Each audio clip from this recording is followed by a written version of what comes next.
आदाब, good afternoon. चलती रहेगी जिंदगी में आपका इस्तकबाल करते मैं हूं आपके साथ सना वारिस।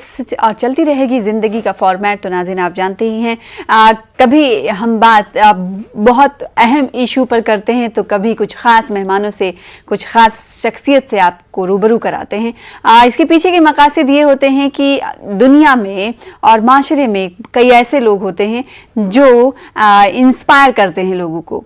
इंस्पिरेशन मिलते रहना चाहिए और इंस्पायर करते रहना चाहिए, ये कहा जाता रहा है। जी हाँ, आज हमारी ख़ास मेहमान एक इंतज़ामी उमूर का हिस्सा रहने वाली एक ख़ातून है, जिनको बुलाने का मकसद ये है कि बहुत सारे ऐसे बच्चे दूर उफ्तादा गाँव और एक ऐसे इलाके में मौजूद होंगे जिन्होंने अपनी आँखों में ये ख्वाब सजाए होंगे कि उन्हें भी इंतज़ामी उमूर की ज़िम्मेदारी संभालनी है और लोगों की मदद करनी है। खिदमत खल्क का जज्बा उनके अंदर कूट कूट कर भरा होता है, या फिर ये कहा जाए कि खिदमत खल्क का जज्बा उनके अंदर सरशार होता रहता है। सिर्फ लॉ जगाने की ज़रूरत होती है। तो ये लॉ कहाँ से मिले? इसीलिए न्यूज़ 18 उर्दू कुछ ऐसी शख्सियात को बुलाता है ताकि उनकी मदद से वो लोग जो कुछ बनना चाहते हैं, जो कुछ करना चाहते हैं, अपना नाम रोशन करना चाहते हैं, मुल्क की खिदमत करना चाहते हैं, उनकी जो लॉ, जो बुझी हुई लॉ है उसमें रोशनी बिखेरी जा सके। इसीलिए आज हमने एक ख़ास मेहमान को मदऊ किया है।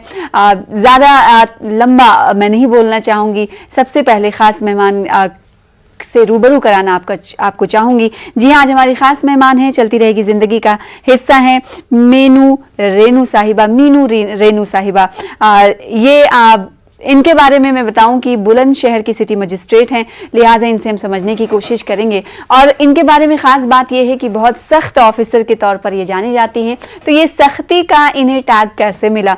जाहिर सी बात है, जो सख्ती बरतते हैं उन्हीं के इलाके में सख्ती की पाबंदी होती है और लॉ एंड ऑर्डर को फॉलो किया जाता है, ये हम सब जानते हैं। लेकिन सख्त ऑफिसर के टैग से इन्हें कब नवाजा गया है, हम उनसे पूछने की कोशिश करेंगे। साथ ही शहर की इंतज़ामी उमूर की जो जिम्मेदारी उन्होंने संभाली है उसमें कब क्या अड़चनें पड़ती हैं और ये जो जॉब है, ये जो खिदमत है, ये कितनी बड़ी चैलेंजिंग होती है। क्योंकि जब एक आम इंसान इस पोस्ट तक, इस ओहदे तक पहुँचना चाहता है तो वो खूब लगन और मेहनत से पढ़ाई करता है और उसके बाद उन्हें ये ओहदा हासिल होता है। और सबसे अहम बात नाज़रीन, हम सब ये जानते हैं कि अगर कोई शख्स इस फील्ड में आना चाहता है तो उसके जहन में और दिल में यही होता है कि वो अपने लोगों की खिदमत करेगा। बहुत शुक्रिया मीनू साहिबा हमारे साथ जुड़ने के लिए। आप बुलंदशहर से हमें ज्वाइन कर रही हैं, सिटी मजिस्ट्रेट हैं। बहुत तहे दिल से इस्तकबाल, वेलकम। सबसे पहले मीनू जी, मैं आपसे ये जानना चाहूँगी कि आपने कई सारे शहरों में काम किया होगा, तो आपको कौन सा शहर अपने काम के तय अच्छा लगा?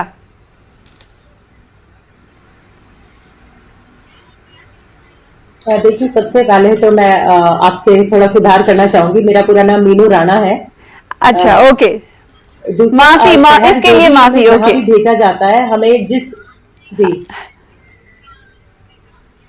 मैं ये कहना चाहूंगी पीसीआर टीम से, समय तक भी एक सेकंड मीनू राणा जी, एक सेकंड, हमारे दिल के नजदीक एक सेकंड मीनू राणा जी, मानते हैं वो हमें अच्छा लगता है।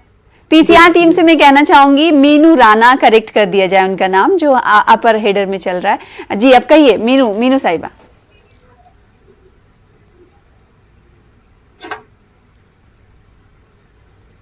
अब आप बोल सकती हैं मीनू जी। जी, जिस भी शहर में हमें भेजा जाता है वही शहर जिस समय में वहाँ कार्य करना होता है वो अच्छा लगता है। क्योंकि अगर हम उसको अपने मन से उसको जोड़ेंगे, वहाँ की जनता से हमारा जुड़ाव होगा, तभी हम वहाँ पर कार्य को अंजाम दे पाएंगे, अपने दायित्व का हम निर्वहन कर पाएंगे। तो सभी शहर जहाँ भी मैं रही, मुझे सभी अच्छे लगे हैं अभी तक। अच्छा, आप कब से इस फील्ड में हैं? मतलब कब से लोगों की खिदमत कर रही हैं? कितने साल गुजर चुके? और कहा यह जाता है जब इंतजामी उमूर को संभालने वाले जो अधिकारी होते हैं उनकी जाती जिंदगी भी होती है और कई सारी मुश्किलात भी आती हैं बच्चों के स्कूल को लेकर, क्योंकि कई एक जगह से दूसरी जगह आप लोगों को जाना पड़ता है, कभी ट्रांसफर हो गया दूसरी जगह। तो ऐसे इन चीज़ों को कैसे टैकल करते हैं ऑफिसर्स, खासकर आप?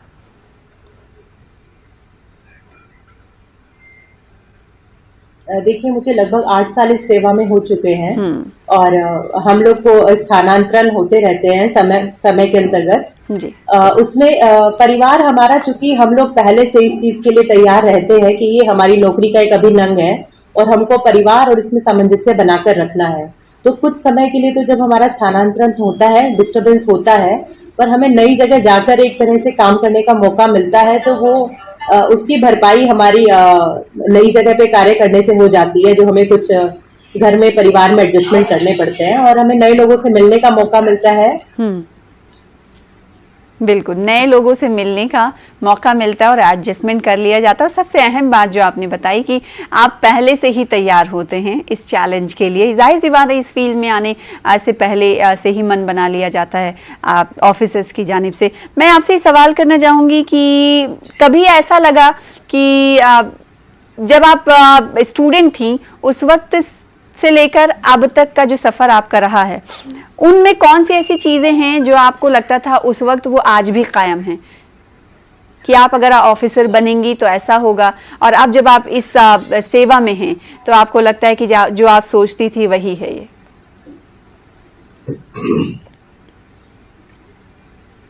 देखिए, इस सेवा में आने से पूर्व मुझे, जब हम तैयारी कर रहे थे, स्टूडेंट वाले दौर में थे, तो हमें चैलेंजेस का बहुत अनुभव तो नहीं था, पर एक भाव मेरे जो मन में था कि मैं लोगों के लिए कुछ करना चाहती हूँ। और बीइंग, जैसे मैं एक ग्रामीण परिवेश से हूँ, वहां पर जैसे स्कूलिंग के लिए भी मुझे बहुत बाहर जाना अलाउड नहीं था, तो मुझे लगता था कि मैं लोगों से जुड़ के कुछ भी, जैसे मुझे लगता है कि हमारा पुरुष वर्ग होता है वो अपना समाज में योगदान देता है, घरेलू महिला के रूप में भी एक योगदान होता है, पर जैसे मेरा बाहर कार्य करने में एक रुचि थी और मुझे लगता था मैं कर सकती हूँ, तो वो मुझे मौका कैसे मिलेगा। मैं कुछ कार्यों को समझती थी और करना चाहती थी शुरू से, और इस नौकरी में आने के बाद वो मुझे मौका मिला और उसे मैं निभा रही हूँ। तो मेरे मन में जो लोगों के प्रति कार्य करने का भाव था, जो स्टूडेंट टाइम में था, वो मुझे मौका मिला और उसे कर रही हूँ, मैं अभी भी उसे कर रही हूँ। आपने जिक्र किया कि आप बाहर रहना, आप जिस इलाके से आती हैं वहाँ अलाउ नहीं था, अब आप बाहर काम कर रही हैं, जगह जगह आपके ट्रांसफ़र्स भी होते हैं, तो यानी जो पहले अलाउ नहीं था वो अब ऑफिसर बनने के बाद जाहिर सी बात है अब लोगों में भी तब्दीली आई है, समाज में भी तब्दीली आई है, आपके इलाके में भी तब्दीली आई होगी। और किस वजह से आप बाहर अलाउ नहीं था, इस पर अगर आप नजरसानी कुछ रोशनी डालनी चाहें तो? लड़की होने की वजह से तो नहीं? देखिए, जिस सब नहीं, इसमें हाँ, पहले चूंकि हमारे महिलाओं के लिए, हमारी लड़कियों के लिए उतना पढ़ाई का माहौल और एक इतना, मैं कह सकती हूँ कि सुरक्षा का माहौल और हमारे लिए अधिनियम कानून पहले से ज्यादा सख्त हो गए हैं और प्रोटेक्शन मिल रहा है महिलाओं को, इस वजह से वो बाहर निकलने लगी है। पर उस समय इस तरह का माहौल नहीं था और घर रहकर ही शिक्षा प्राप्त करना, बाहर लोगों से कम इंटरेक्शन करना, ये इस तरह का माहौल था। पर अब उस माहौल में बहुत परिवर्तन आ चुका है और महिलाएं अब बढ़ रही हैं, हर क्षेत्र में आगे बढ़ रही हैं, तो सभी पेरेंट्स भी और पूरा समाज भी हमारा प्रमोट कर रहा है महिलाओं को बराबरी के लिए। बिल्कुल, बराबरी के लिए। करीब 20 साल पूर्व का जो माहौल था उससे आज बहुत अंतर आ चुका है। एक और ख़ास मेहमान हमारे साथ हैं, चूँकि मंकी पॉक्स जो है मुल्क में दाखिल हो चुका है और मंकी पॉक्स की वजह से लोगों में एक बार फिर से दहशत देखी जा रही है। दहशत नहीं बल्कि वो तैयार नहीं हो रहे हैं, इसीलिए लोगों की तरफ से कहा जा रहा है कि दहशत में आप मुब्तला ना हो। लेकिन मंकी पॉक्स जैसी बीमारी के सिम्टम्स के हवाले से, बचाव के हवाले से आप अपने जहन में गांठ बांध लें कि कैसे आपको बचाव करना है और कब आपको मालूम हो कि आपको मंकी पॉक्स है। इसीलिए हमने खास मेहमान को भी मदऊ किया जो आपसे कुछ देर बाद टीवी स्क्रीन पर आपको दिखाई देंगे। उनका नाम है डॉक्टर संजीव सिंह यादव। आप है national secretary Indian medical association के। हम उनसे सवाल करेंगे। इससे पहले कि वो जुड़े, मैं चाहूंगी कि मीनू साहिबा, मैं जैसा कि आपने कहा कि परिवर्तन आया है, बदलाव आया है, अब जब आप अपने आबाई वतन जाती हैं, आबाई गांव जाती हैं, जाहिर सी बात है जब आपने क्वालिफाई किया होगा इस एग्जाम को, उसी वक्त से कुछ चीजें बदली होंगी इलाके में, तो आप जब जाती हैं तो आपका टेक सोसाइटी को लेकर, अपने इलाके को लेकर क्या रहता है कि ज़्यादा से ज़्यादा लड़कियां निकलें बाहर, और उनके पेरेंट्स से आप क्या कहती हैं? कभी क्या एजुकेशनल मोटिवेशनल प्रोग्राम भी आपकी तरफ से मुनक्किद किया जाता है या नहीं?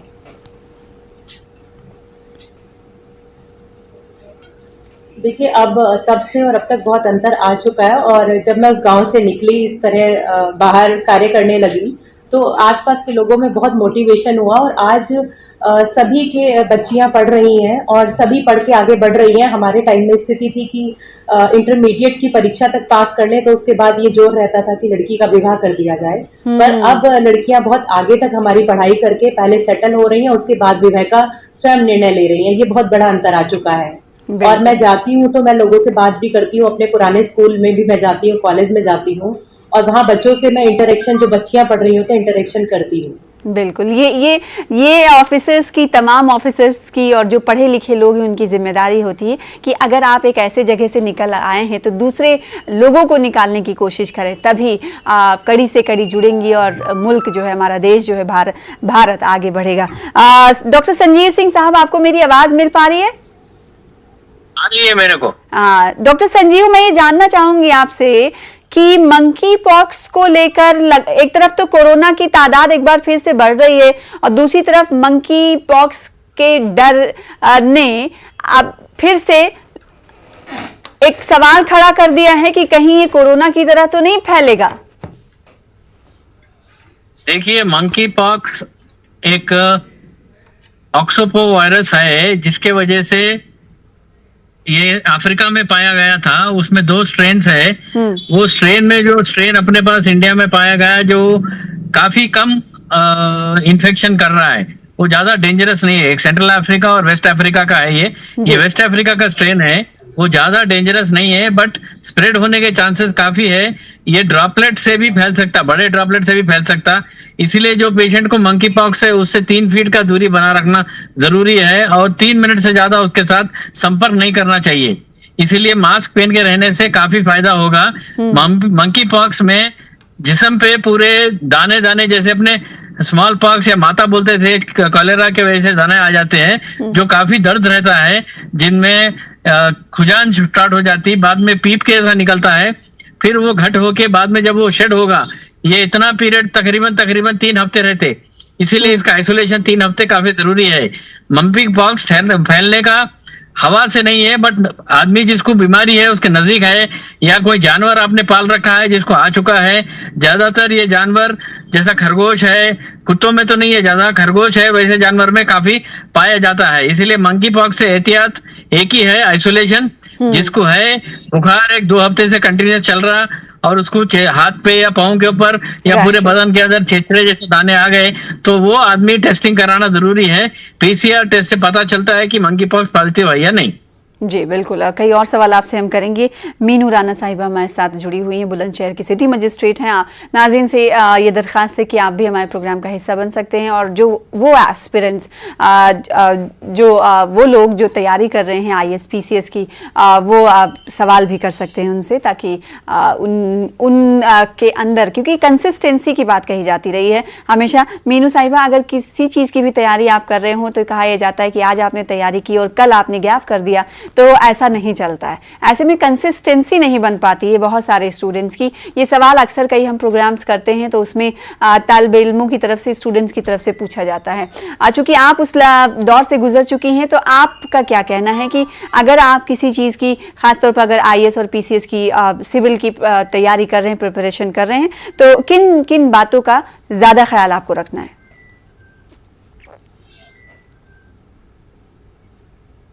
क्योंकि जब भी आप IAS PCS या कोई भी अपना टारगेट डिसाइड करते हैं, तो आपका पूरा फोकस उस चीज पर हो जाना चाहिए। आपको जैसे था कि वो अर्जुन को एक मछली की आंख दिख रही थी, तो उसको उसके आसपास का, उसके अतिरिक्त कुछ दिखा नहीं था। इसी प्रकार से आप फोकस हो जाएं, आप इधर उधर बाकी सब चीजों को कुछ समय के लिए छोड़ करके पूरा अपनी पढ़ाई, लक्ष्य को पहले आप फोकस करें, क्या करना है। उसके लिए आप जो भी टारगेट है उसको टाइम में डिवाइड करिए, टाइम वाइज, और उस टाइम का जो टारगेट हो उसको उस टाइम में फुलफिल करिए। और आप सुबह उठ करके डेली का टारगेट डेली फुलफिल करते चलिए, और अंटिल आप पूरा अपना जो भी आपने टारगेट डिसाइड किया है प्रिपरेशन के लिए, उसको पूरा नहीं कर लें तो आप उससे इधर उधर डाइवर्ट नहीं हो, और प्रयास करते रहे। और इसमें चूंकि IAS PCS में प्रयास ही नहीं, कई बार समय भी लगता है, तो यदि किसी को असफलता मिले भी तो उससे निराश या डिप्रेस नहीं होना है, बल्कि पुनः प्रयास करें। तो यदि आप प्रयास करते रहेंगे तो एक दिन आप अवश्य सफल होंगे। खुद को जोशीला बनाए रखना, क्योंकि बहुत बार ये होता है कि तैयारी करने वाले बच्चों के अंदर ये आ जाता है कि कब तक तैयारी करेंगे। जैसे कि आपने फेलियर की बात कही, असफलता की बात कही, तो अगर असफलताएं हाथ लग जाती तो निराश हो जाते हैं। ऐसे में खुद को फ्रेश फील करने के लिए क्या करना चाहिए ऐसे लोगों को? देखिए, हर एक के कुछ ना कुछ शौक होते हैं। तो आपको मैक्सिमम टाइम, मैंने कहा ना, जो टारगेट आपको प्रतिदिन का मिला है वो आपको प्राप्त करना है। उसके अतिरिक्त बीच बीच में, जैसे आप लगातार 3 या 4 घंटे पढ़ाई कर रहे हैं, आपको रिफ्रेश करने के लिए हो सकता है किसी को सॉन्ग सुनना पसंद है, हो सकता है उसको परिवार में किसी से बात करने से पॉजिटिविटी मिलती है, या कोई अन्य साधन जिससे वो फ्रेश फील करता है। वो अपना, आप उसमें 3-4 घंटे पढ़ के आधा घंटे के लिए आप अपना वो समय दे सकते हैं, ताकि आप दोबारा से अपने को पढ़ाई पर फोकस कर सके। तो ये पर्सन टू पर्सन वैरी करता है कि आप किस चीज से फ्रेश फील करते हैं। और कई बार ऐसे सॉन्ग्स होते हैं मोटिवेशनल, उसको सुन के आपको एकदम से दोबारा आप में ऊर्जा आ जाती है। बिल्कुल, एनर्जी एकदम से दोबारा आ जाती है। पढ़ाई के बीच में करते रहना चाहिए। बिल्कुल। और सोशल मीडिया से दूरी बनाए रखनी चाहिए क्या?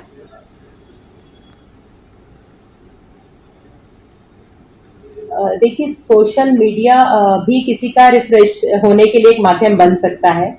बस ये है कि हम उसको अपने पे हावी होने दे रहे हैं या उसका हम अपने लिए इस्तेमाल कर रहे हैं, इस पर निर्भर करेगा। बिल्कुल। बहुत सारे लोग ऐसे होते हैं जो सोशल मीडिया से दूरी बनाकर ही कामयाबी हासिल करते हैं, तो ये अपना अपना तरीका होता है। जैसे कि मीनू राणा साहिबा ने भी कहा। मीनू साहिबा, मैं ये जानना चाहूंगी कि आखिर आपको सख्त ऑफिसर क्यों कहा जाता है?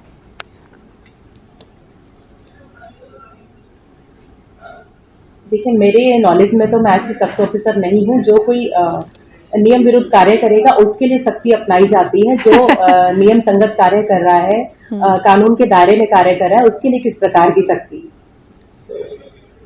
बिल्कुल। और कम्युनल हार्मनी बनाए रखने के लिए जाहिर सी बात है इंतज़ामी उमूर से आप लोग जुड़ी हुई हैं। कभी बाज़ दफ़ा ये होता है कि इलाके की हालत जो है बिगड़ने वाली होती है। ऐसे वक्त में आप लोगों के सामने कितने बड़े चैलेंजेस होते हैं कि इलाके में अमन शांति को बनाए रखना है?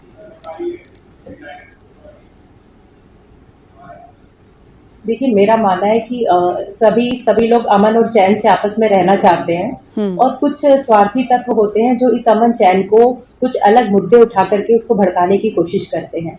तो हमें बेसिकली उन्हीं शरारती तत्वों पर नियंत्रण करना होता है। और उसके लिए जरूरी होता है जो हमारे सभी धर्मगुरु हैं, सभी हमारे सिविल सोसाइटी के लोग हैं, उससे हम संवाद बनाकर रखें, ताकि कोई भी ऐसा शरारती तत्व या जो माहौल बिगाड़ना चाह रहा है, यदि वो ऐसी मंशा भी करे, तो बाकी लोग उसको समय से समझ जाएं और किसी भी प्रकार के गलत बहकावे में आकर के वो ऐसा कुछ गलत ना हो जिससे यहाँ की अमन चैन हमारा जो भंग। बिल्कुल। संजीव साहब का रुख कर लेते हैं जो कि काफ़ी देर से हमारे साथ जुड़े हुए हैं। संजीव जी, आपने कहा कि आइसोलेट हो जाना चाहिए जिन्हें मंकी पॉक्स की तरह अलामत लगती है, लेकिन अभी शुरुआती दौर में ये जो 3 केरला में मिले हैं सस्पेक्टेड मरीज, 2 से 3 कई स्टेट्स में मिले हैं, दिल्ली में पहला केस दर्ज हो चुका है, तो ऐसे में 4 अभी रिपोर्ट किए गए हैं। इसके अलावा एक और दिल्ली में केस मिला है मंकी पॉक्स का, जिसकी रिपोर्ट जो है पुणे गई है। ऐसे में जांच में इतना वक्त लग रहा है, और घर में अगर किसी को लगता है कि उन्हें मंकी पॉक्स है, तो जांच में जब तक उनकी रिपोर्ट आएगी तब तक तो वो इंसान किसी दूसरे को फैला सकता है।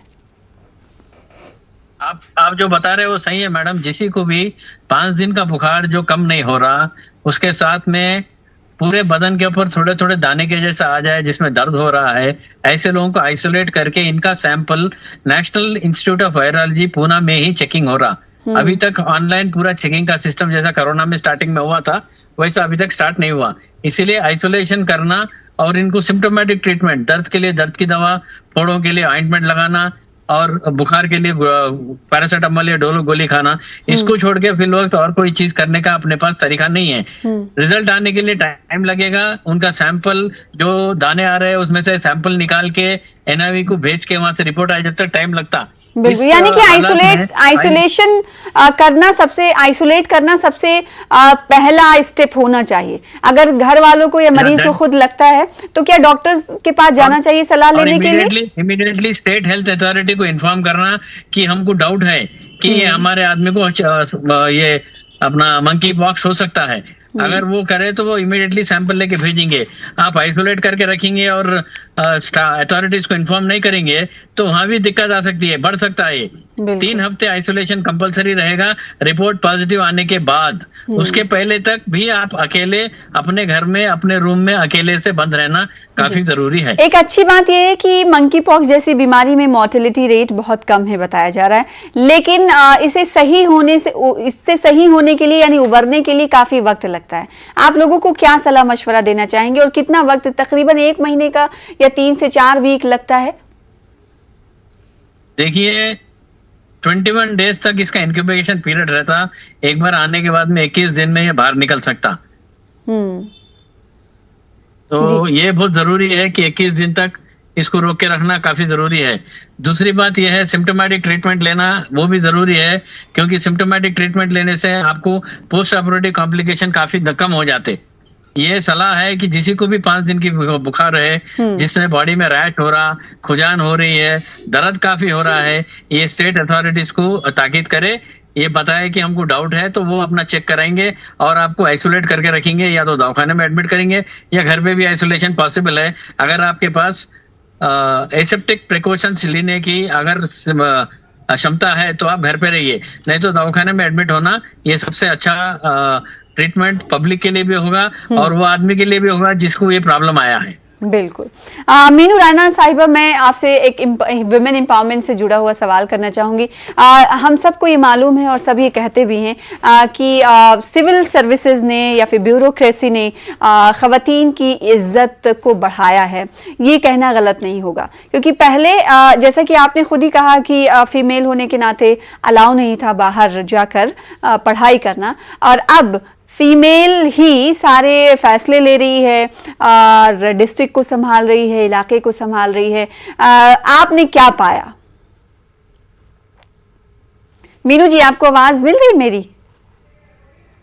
देखिए महिला यस सुन पा रही हूँ मैं। देखिए महिलाओं को हर जगह जो भागीदारी मिलने से, आप देखिए हमारी देश की लगभग आधी जनसंख्या महिला है, और यदि वह सभी क्षेत्रों में आर्थिक क्षेत्र, सामाजिक क्षेत्र, धार्मिक क्षेत्र, पारिवारिक क्षेत्र में तो वो पहले से कार्य करती ही रही है बाकी क्षेत्रों में, तो यदि वो आर्थिक क्षेत्र में भी समान भागीदारी करेंगी, हमारी प्रशासन में भी समान रूप से भागीदारी करेंगी, तो देखिए हमारी भागीदारी उनकी अधिक होने से हमारा प्रशासन में अधिक विकास होगा ही होगा, क्योंकि आधी जनता यदि सिर्फ एक पक्ष से संबंधित है और अन्य पक्षों से कार्य दिखाने का मौका नहीं मिल रहा है, तो उससे बेहतर रहेगा कि यदि संपूर्ण लोग उसमें भागीदारी निभा पाए, सभी को समान मौका मिले, तो जो भी बेहतर कार्य कर पाएगा उसको उसमें मौका मिलेगा। तो महिलाएं, मुझे लगता है कि प्रशासनिक निर्णय लेने में, क्योंकि वो परिवार में भी उनका मैनेजमेंट करना उनका काम होता है, परिवार में भी अनेक पक्ष होते हैं जिसको संभालती हैं वो एक साथ में, तो प्रशासन में भी वो उसी प्रकार के उनके अपने निर्णय लेकर के अच्छा कार्य कर सकती है। बिल्कुल। एक शो हम न्यूज़ 18 उर्दू ने चलाया था कुछ दिनों पहले, औरतों का हक कोई शक, उसमें कई ब्यूरोक्रेट से हमने बात की थी, और जब उनसे ये सवाल हमने पूछा था तो कई ऐसे अनकही बातों का जिक्र उन्होंने किया, इसीलिए मैंने चाहा कि आपसे मैं पूछूं। और उनसे जब हमने पूछा कि आप अपना एक्सपीरियंस क्या शेयर करना चाहेंगी, कुछ ऐसा एक्सपीरियंस जो आपको लगा हो कि हाँ ये यादगार है, तो मैं आपसे ये पूछना चाहूंगी कि कोई यादगार आपके इन कैरियर के इन 8 सालों में कोई ऐसा एक्सपीरियंस जो महिला होने के नाते आपको याद रहने वाला है ताउम्र तक, पूरी जिंदगी तक, वो क्या है?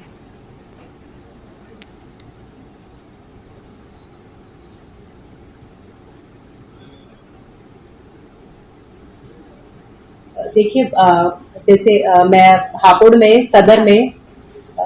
में मैं पोस्टेड थी उस समय, मैं आरओ की भूमिका में थी, रिटर्निंग अधिकारी की भूमिका में जी। और उसमें चूंकि हर डिसीजन आरओ को ही करना होता है, तो मुझे लगा कि एक महिला द्वारा पूरी तरह से वो इलेक्शन को कराया जाना, और मेरा पहला इलेक्शन था, तभी मैंने फर्स्ट पोस्टिंग ही थी मेरी, पूरा निर्णय लेके, और पहली बार एक तरह से वहां पर मैं कह सकती हूँ कि बेदाग इलेक्शन रहा था। किसी भी प्रकार के, मैंने वहां 3 इलेक्शन कराए, किसी भी प्रकार की उंगली नहीं उठी, और मेरे जिलाधिकारी महोदय का ये कहना था, जब एक तहसील में एक समस्या आई तो वहां पे विशेषतः मुझे भेजा गया कि चूंकि वहां 2 विरोधी गुट थे, तो सर ने मुझे विशेषतः भेजा कि आपसे ज्यादा निष्पक्ष कोई नहीं हो सकता क्योंकि आप एक महिला हैं। वाह, तो ये क्या बात। मुझे मतलब एक मेरे मन में बैठ गया है कि हाँ, महिला होकर के हम न्यूट्रल होकर के निर्णय लेते हैं। क्या बात, तो ये मुझे ताउम्र याद रहेगा अपना। क्या बात है। बहुत शुक्रिया मीनू साहिबा अपना कीमती वक्त देने के लिए। और संजीव साहब, मैं आपसे ही सवाल करना चाहूंगी, आखिर में बहुत कम वक्त बचा हुआ है, लोगों को क्या मशवरा देना चाहेंगे? मंकी पॉक्स आ चुका है, कैसे बचें? देखिए, जो 1975 के पहले पैदा हुए थे उनको स्मॉल पॉक्स वैक्सीन लगा है। हाँ। तो काफी हद तक वो वैक्सीनेटेड है और उनको मंकी पॉक्स आने के चांसेस काफी कम है। बट एहतियात करना जरूरी है। अभी वैक्सीन डेवलप हो रहा है, वैक्सीनेशन लेने से अभी थोड़े वैक्सीन अवेलेबल है जिसके लिए मंकी पॉक्स हेल्प करेगा इन्फेक्शन आने से। बट अल्टीमेटली आप साफ सुथरे रहिए, आप अपने हाथ धोइए, बाहर जा रहे हैं तो मास्क पहन के रहिए, दूरी मेंटेन करिए, और जितना हाइजीनिक खाना खा सकते हैं आप, जितना जबी का जबी बना के खाना खा सकते हैं आप, और नॉन वेजिटेरियन फूड को जितना अवॉइड करेंगे, वो जो भी फूड जो स्टोर्ड फूड है जिसको अवॉइड तो करेंगे। उम्मीद है कि आवाम इन बातों को सुन तो रही है और इन बातों पर अमल भी लाएगी। बहुत शुक्रिया डॉक्टर संजीव साहब और मीनू राणा साहिबा, वक्त देने के लिए अपना कीमती। थैंक यू सो मच हमारे साथ जुड़ने के लिए। फिलहाल इसी के साथ मुझे दीजिए इजाजत। देखते रहिए न्यूज़ 18 उर्दू। आदाब।